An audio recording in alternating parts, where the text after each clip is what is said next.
તો કોમર્શિયલ ગેસની અછતના કારણે અનેક ઉદ્યોગ ધંધાને મુશ્કેલી પડી રહી છે। કેટલાય ધંધા રોજગારને તાળા વાગ્યા છે।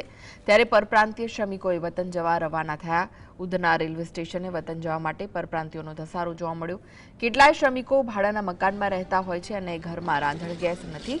ત્યારે હવે પરેશાન બનેલા લોકો વતન જવા રવાના થયા। गैस में बहुत दिक्कत होता है। 3 साल से हम धंधा कर रहे हैं, मगर इतना साल से बाद गैस नहीं मिल रहा है। सरकार को बोल रहा है सरकार थोड़ा भाव कम कर दो, हम लोग के खाने के लिए तकलीफ हो रहा है। ओटीपी होने के बाद भी 15 दिन के बाद मिलता है।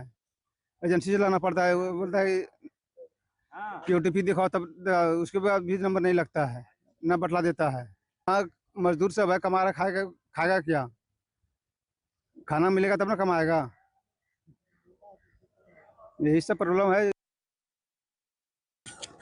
શહેરની અંદર ગેસની અછતના કારણે પરપ્રાંતિયો વતન તરફ જઈ રહ્યા છે। આપણે દ્રશ્યો પણ બતાવવાનો પ્રયત્ન કરી રહ્યા છે કે શહેરની અંદર અત્યારે જે રીતના કોમર્શિયલ ગેસ હોય કે જે એલપીજી ગેસ હોય છે તે ન મળવાના કારણે અત્યારે જે પોતાના વતન તરફ જે છે તે મુસાફરો જતા નજરે પડી રહ્યા છે। કારણ કે જોઈ શકાય છે ગેસ ન મળવાના કારણે જે ભાડાના ઘરમાં રહેતા હોય તે જે પરપ્રાંતિયોને ખૂબ જ મુશ્કેલીનો સામનો જે છે તે કરવાનો વારો આવી રહ્યો છે। અત્યારે ઉધના રેલવે સ્ટેશન ખાતેના જે દ્રશ્યો જે છે તે હાલ જોવા મળી રહ્યા છે।